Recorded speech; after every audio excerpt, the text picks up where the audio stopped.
Welcome. Welcome to this gathering hosted by the Unitarian Universalist Church of Bowling Green. Whether you are here in person or online, we are glad you are joining us. My name is Laura, and I will be your service associate today. Please set your cell phones to silent so we can be fully present with one another. This service is being live streamed. If this room is not comfortable for you, or you can go to the Baloo Lounge, which is a room that is right next to this entrance to this building. It's in this building.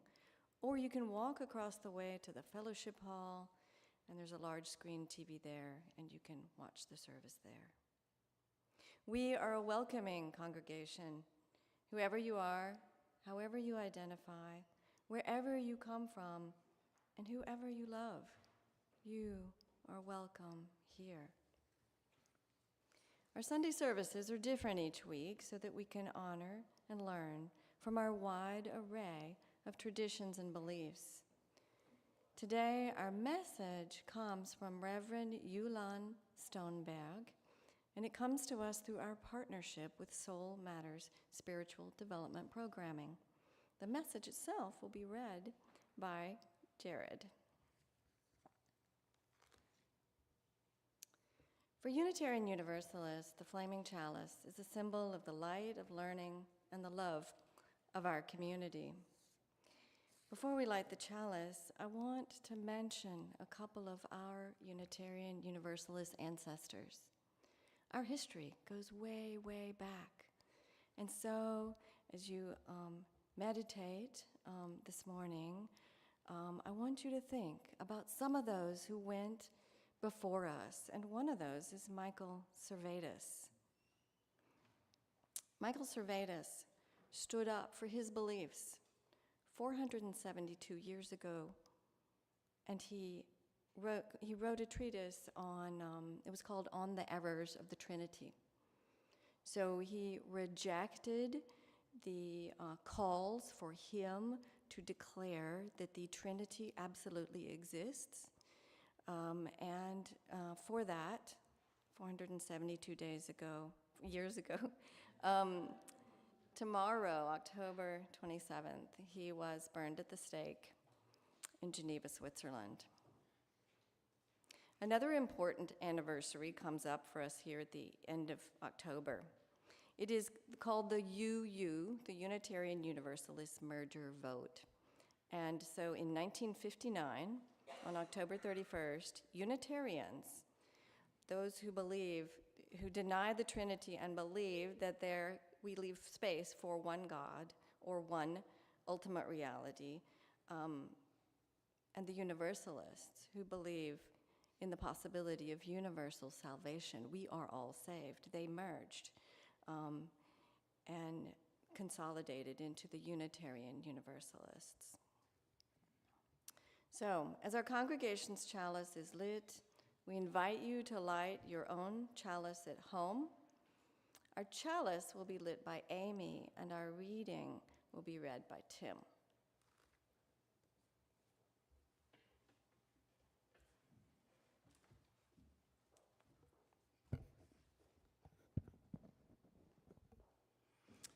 The Reverend Julian Stoneberg begins with these questions. How shall we enter into worship?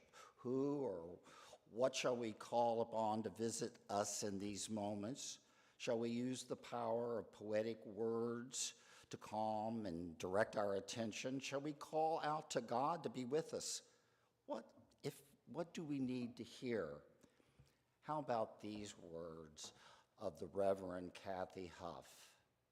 May the Spirit of life join us together as we gather in a wider search for truth and purpose.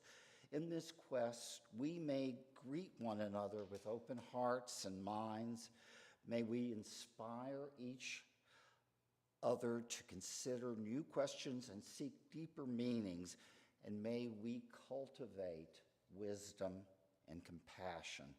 Let all who enter this sanctuary see a welcome face, hear a kind word, and find comfort in this community. And may all that is done and said here today be in service to love and justice. Come, let us walk this path together.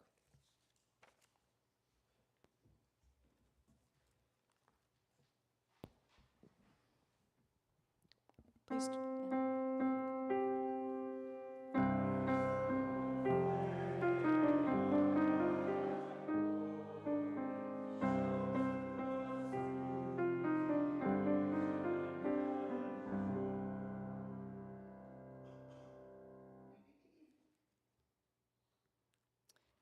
We now have a hymn for all that is our life, number 128. Please stand as you are willing or able.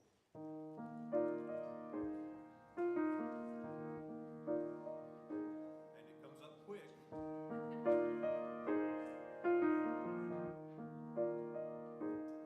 For all that is our life, we sing our thanks and praise. For all life is a gift, for which we are called to use, to build a common good. And may the moon for sorrows we must bear, for services we give, for work and its rewards, for hours of rest and love, we come to praise and all that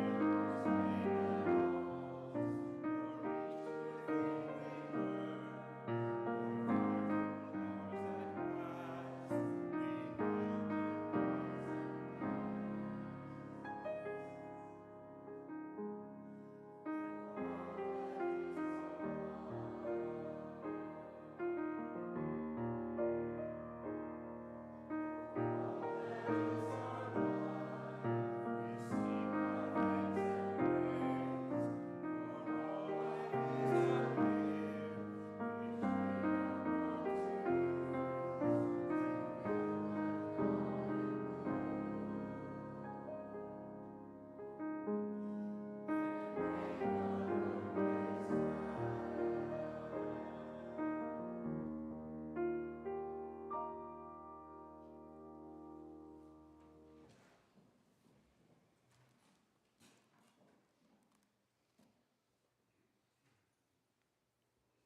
We now have what we call a unison reading, and today we will read together the first and the third principles. Let's read together. We affirm and promote the inherent dignity of every person. We affirm and promote acceptance of one another and encouragement to spiritual growth in our congregation. Let us sing the children out to their own religious exploration. Please remain seated as we sing them on their way with Go Now in Peace. The words are pasted in the back cover of your hymnal and on the screen.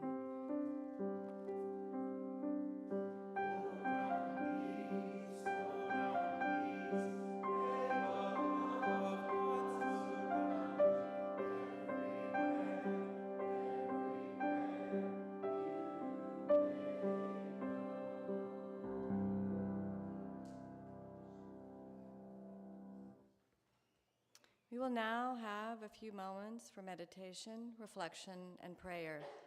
The singing bowl will lead us into silence, and after the silence, you're invited to join in the song Spirit of Life, which is 123 in the hymnal, and the words will be on the screen.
Tim will give us a reading now that relates very directly to the message that follows.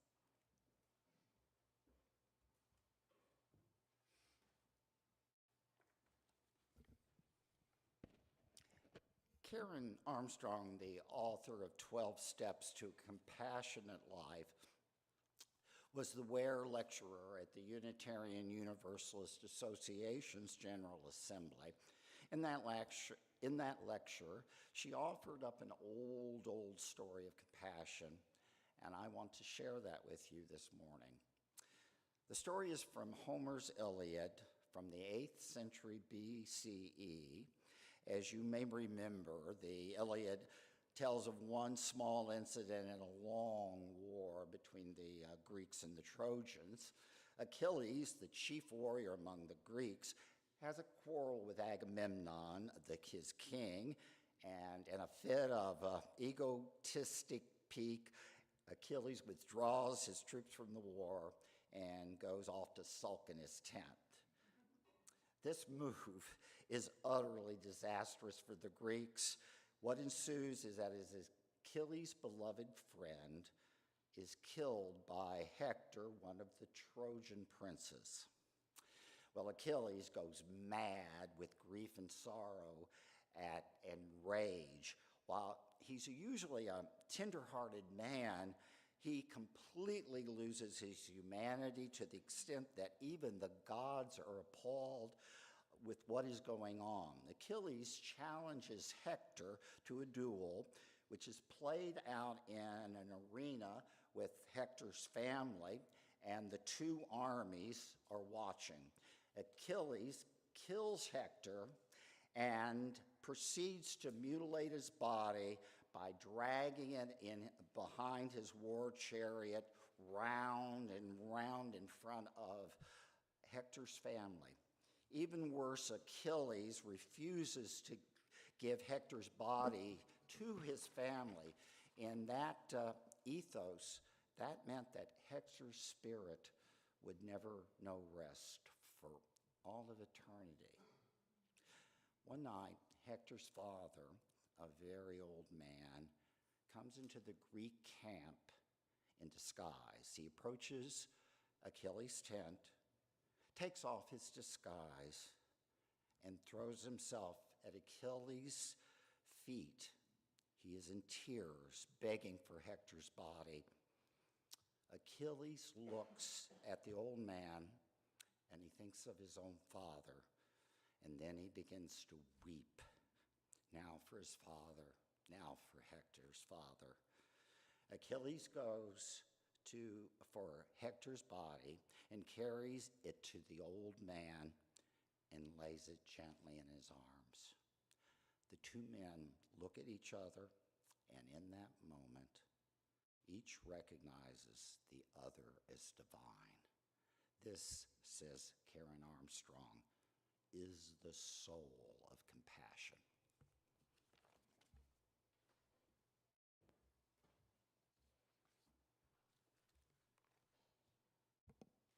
Thank you, Tim. As mentioned earlier, Unitarian Universalists have a wide array of beliefs, and the speakers at our Sunday services come from many traditions. The author of our message today is Reverend Yulan Stoneberg. She holds a Master of Divinity degree and a Certificate of Advanced Graduate Study from Pacific School of Religion in Berkeley, California.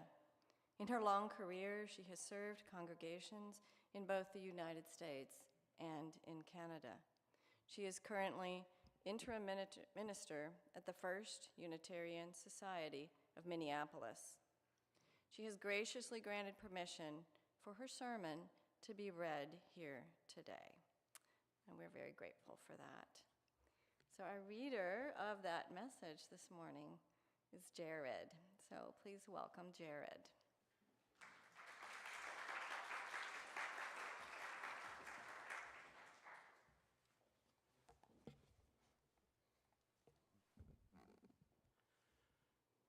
Good morning.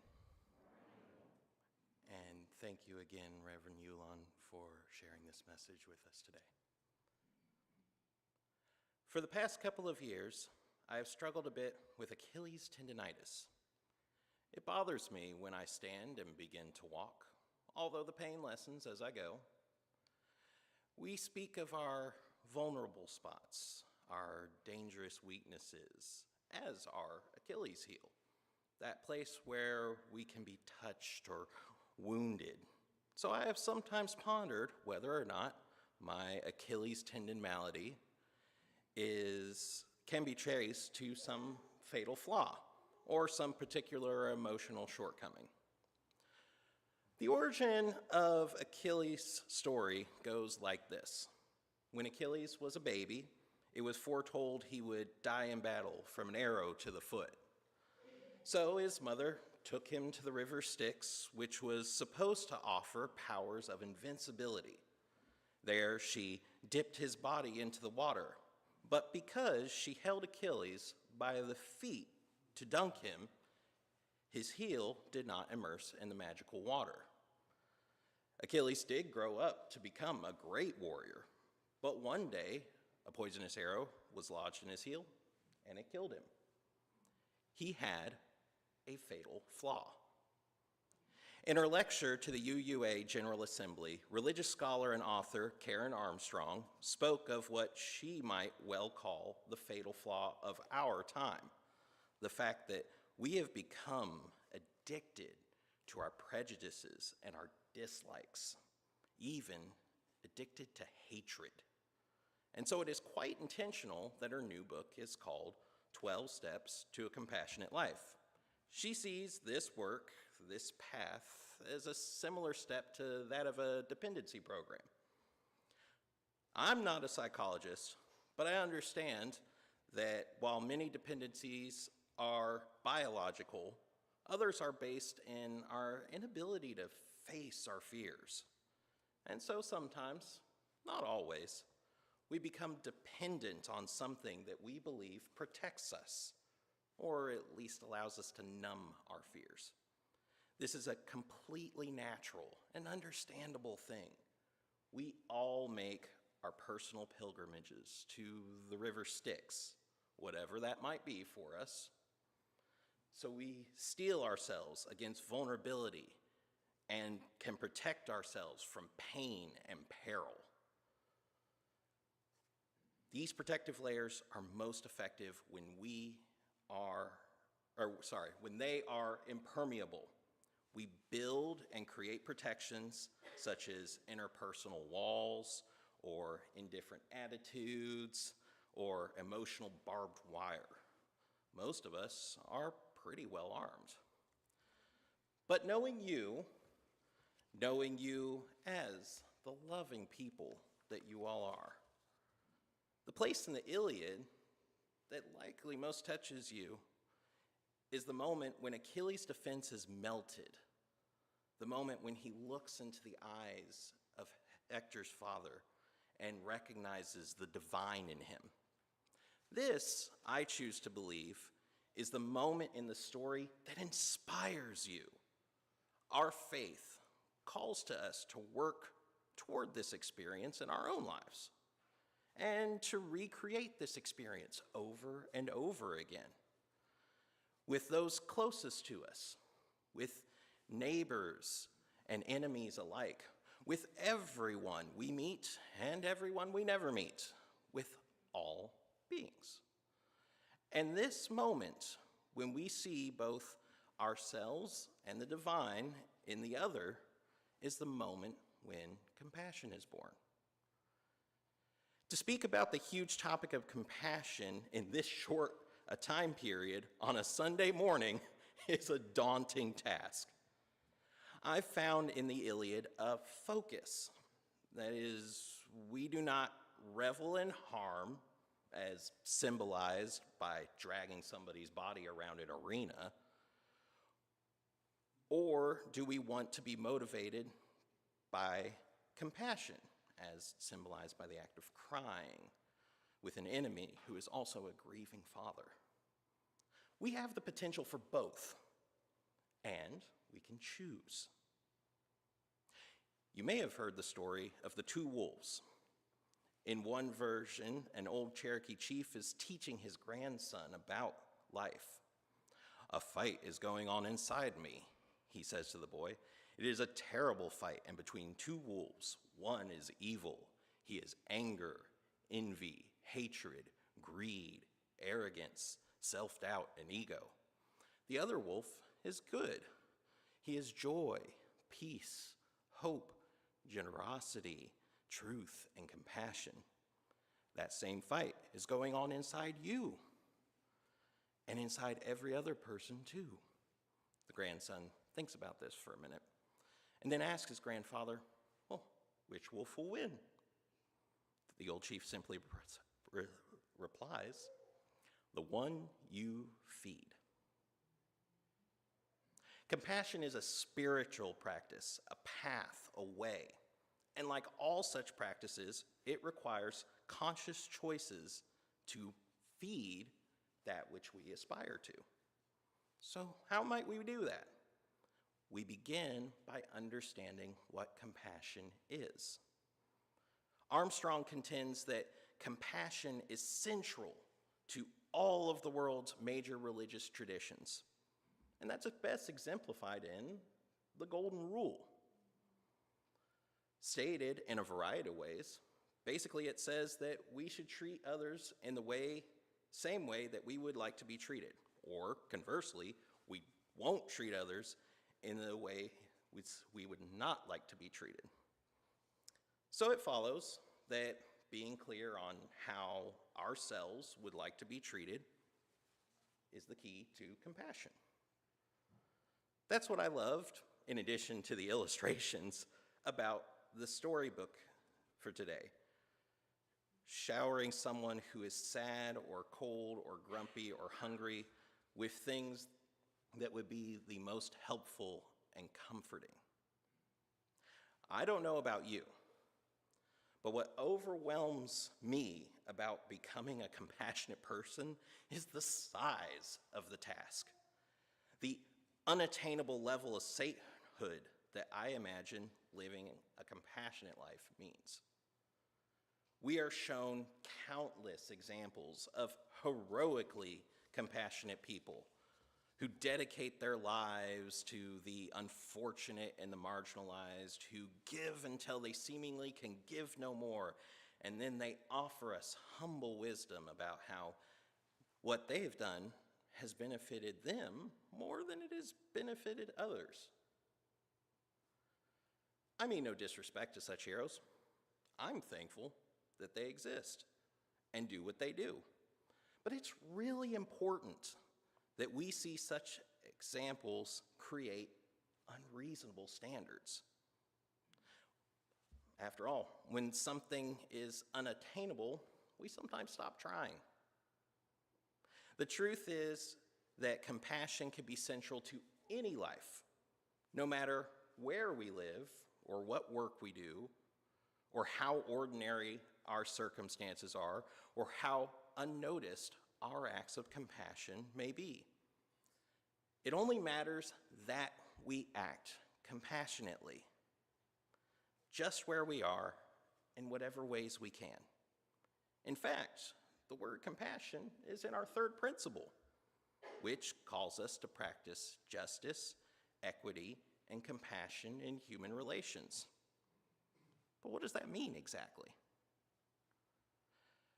I rather hesitate to say this because it can seem narcissistic, but showing compassion to others begins with the ability to show compassion to ourselves. Assuming that the Golden Rule is the key to compassion, it makes sense that we will be unable to treat others with compassion if we are unable to treat ourselves in this way. Loving kindness meditation in the Buddhist tradition begins with oneself. Putting out intention that I be safe and happy and filled with joy before moving outward in concentric circles of concern. May you be at peace. May we be well. May my enemies be filled with joy. Another way toward being able to treat someone the way you want to be treated is to get into their skin, to walk in their shoes. I'm reminded of that unattributed saying, treat everyone you meet with kindness because everyone is fighting some kind of battle. There's a war of wolves inside each of us. Compassion is more than treating someone kindly. It's taking the time to know their struggles, to understand, and to feel with them. Understanding, it's a huge part of compassion. I realize this is a superficial example, but wouldn't you agree that the gifts that you most treasure are the ones that show that the giver sees you and knows who you are? The very best gift we can receive is to be seen and known and treated in a way that is consistent with who we are. So it follows that this is also the best gift we can give someone else.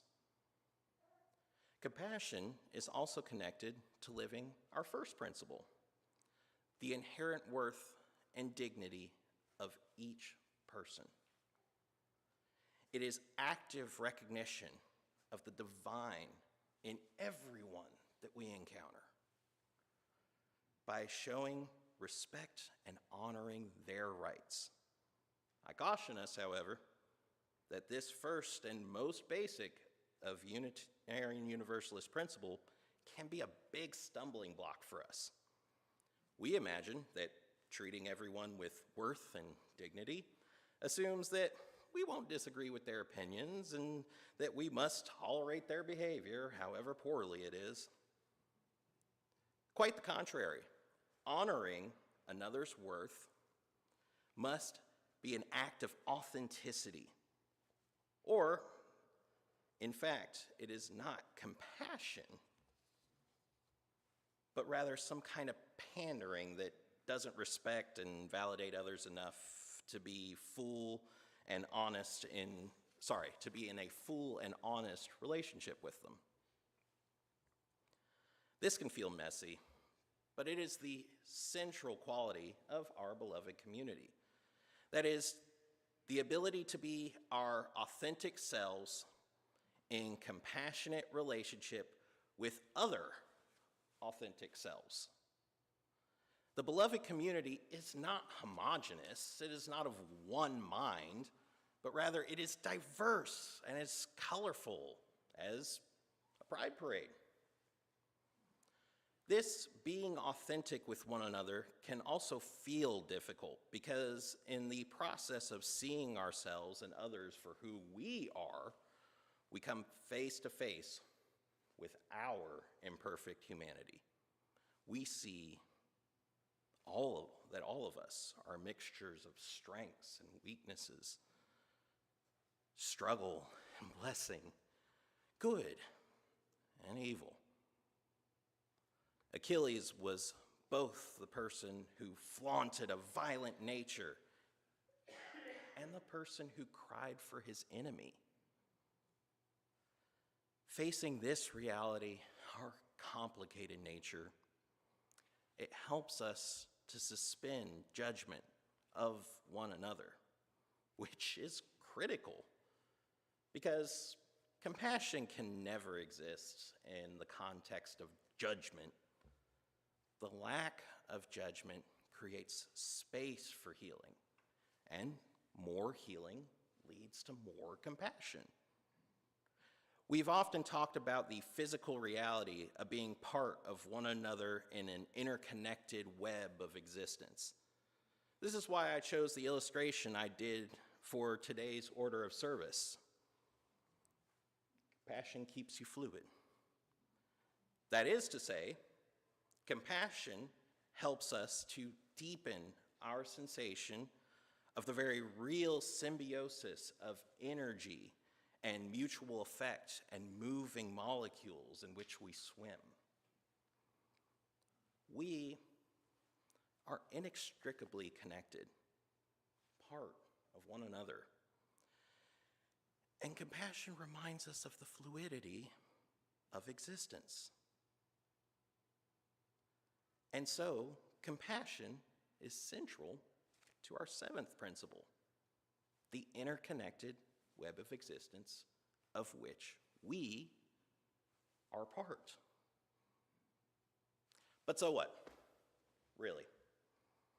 Why should any of us take 12 steps or the lifelong journey towards compassion? Well, why does it matter?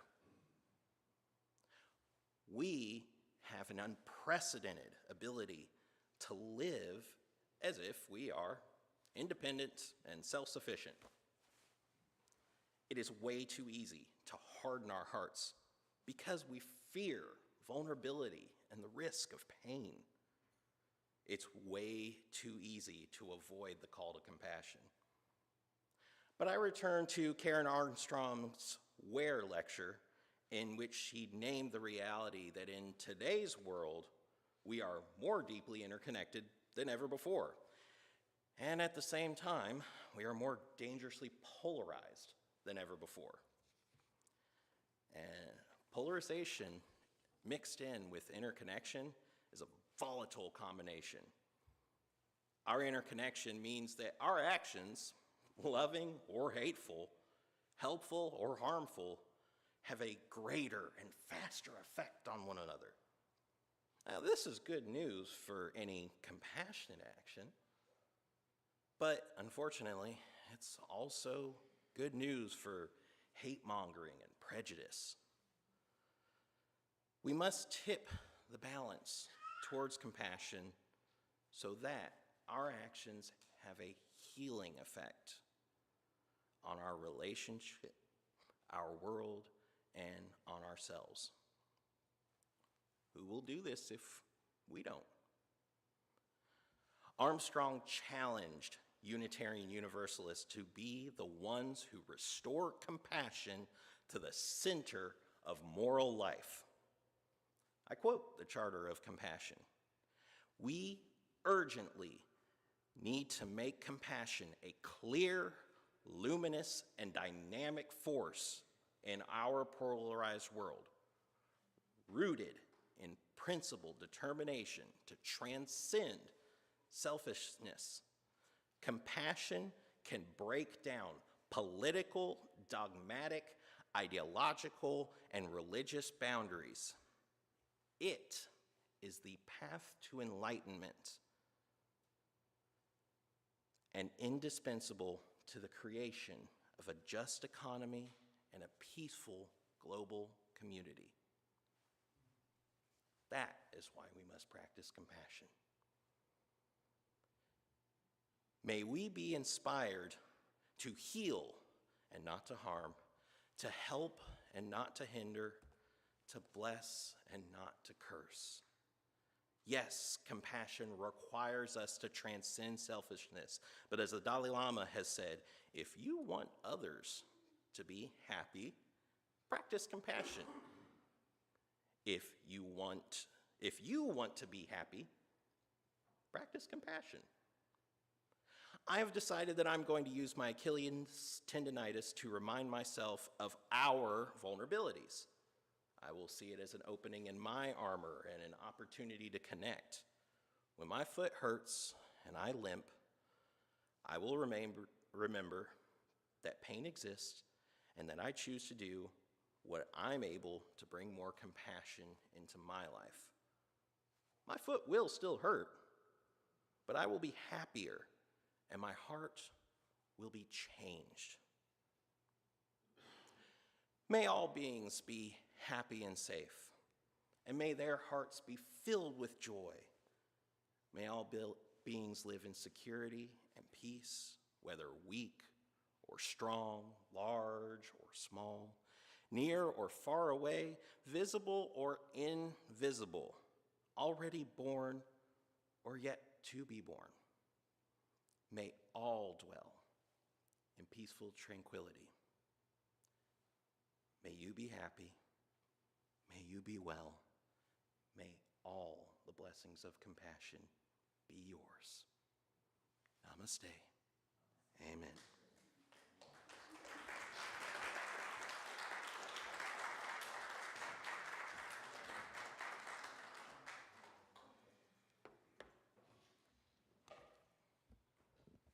Jared, I want to thank you for your careful and loving preparation of Reverend Stoneberg's words. Thank you.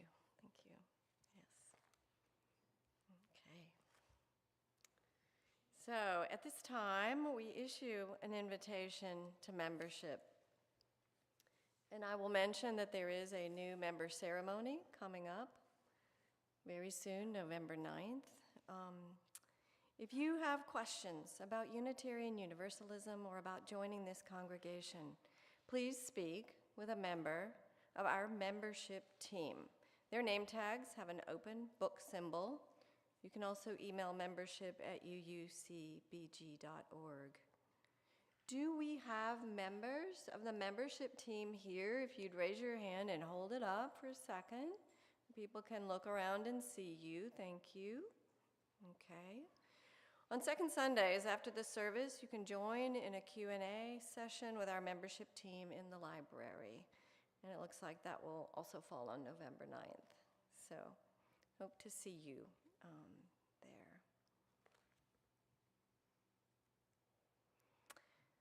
This congregation and the work we do is supported by the voluntary generosity of all who contribute.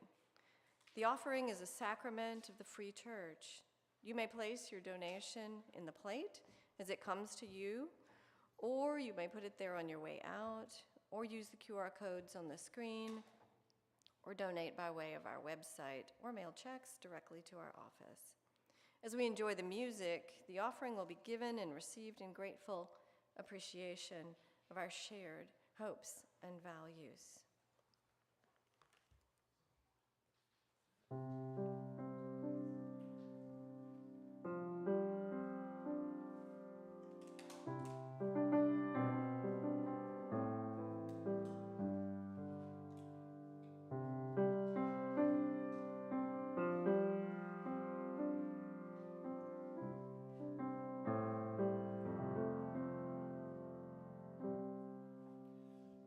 Don't let us get sick.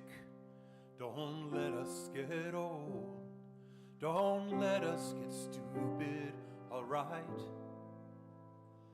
Just make us be brave and make us play nice and let us be together tonight.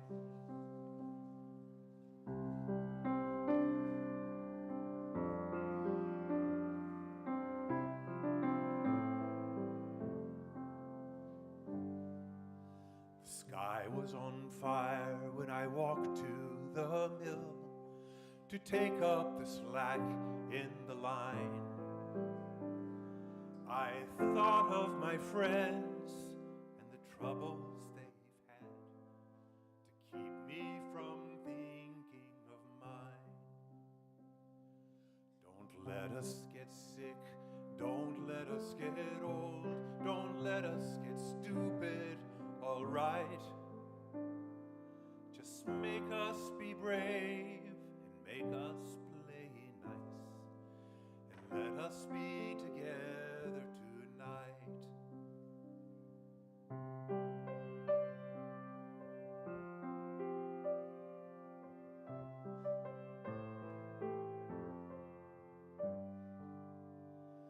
The moon has a face and it smiles on the lake and causes the ripples in time. I'm lucky to be here with people I love that maketh my spirit to shine. Don't let us get sick, don't let us get old, don't let us get stupid, no how. Just make us be brave and make us play nice and let us be together here now. Don't let us get sick, don't let us get old, don't let us get stupid, I pray. Just make us be brave and make us play nice and let us be together today.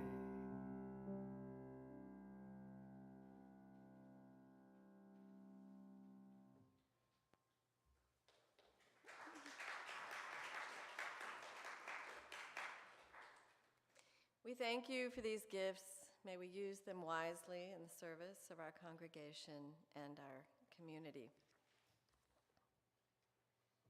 Our congregation is an active one.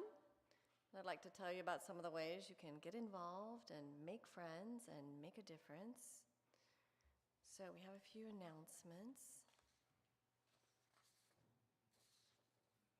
The research group for memory, aging, Alzheimer's, and dementia will meet at 1 p.m. in the Emerson Library.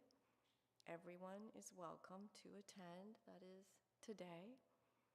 And coming soon, this Saturday, November 1st, there will be a Samhain ritual to honor the dead.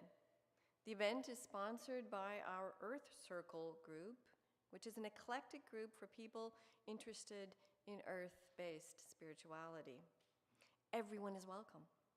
Please gather here in the sanctuary at 7 p.m. this coming Saturday. Also, please mark your calendar for game night. That is Wednesday, November 5th. Come and socialize and have fun. We also have more ways to get involved with UUCBG, with our congregation.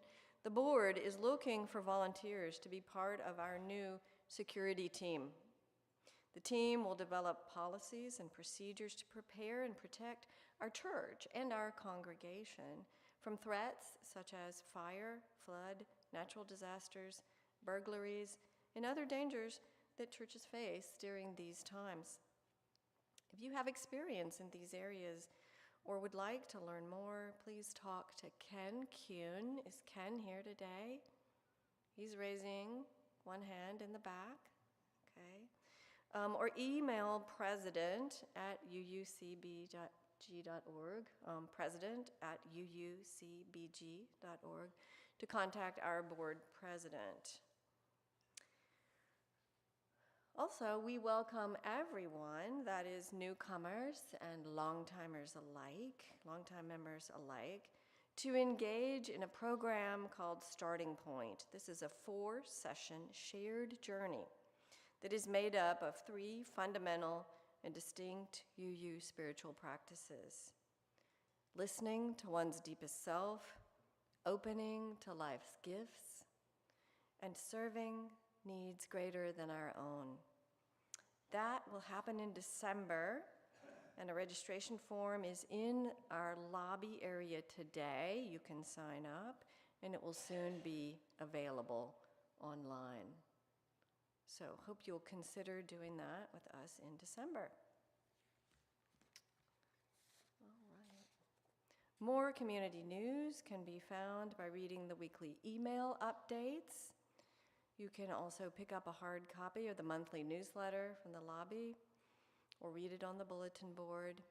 And the screen in our lobby shows upcoming events. Our website and our Facebook page and Facebook groups are also available online. Okay. We have a final hymn. Forrest picked one of my personal favorites. So please rise in body or spirit as we sing together. And I want to add, I want us to sing this 3 times.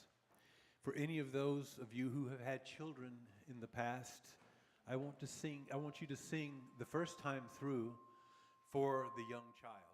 I think I am feeding back here, so I'm going to do something to make that stop. Hopefully that'll make it stop.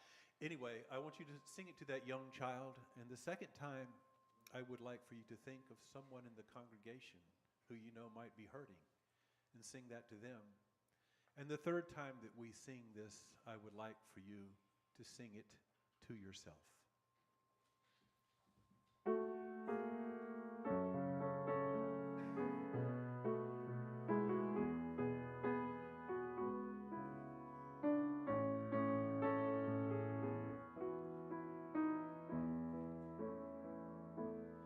How could anyone ever tell you you were anything less than beautiful? How could anyone ever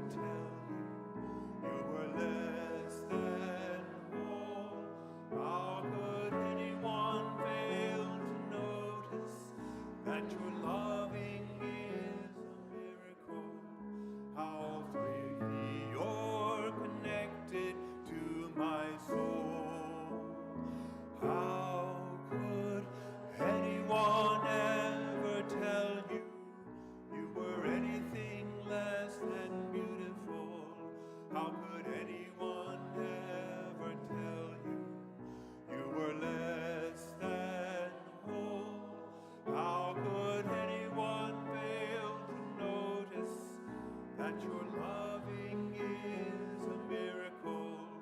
How deeply you're connected to my soul. How could anyone ever tell you you were anything less than beautiful? How could anyone ever tell you you were less than whole? How could anyone fail to notice that your loving is a miracle? How precious you're connected to my soul.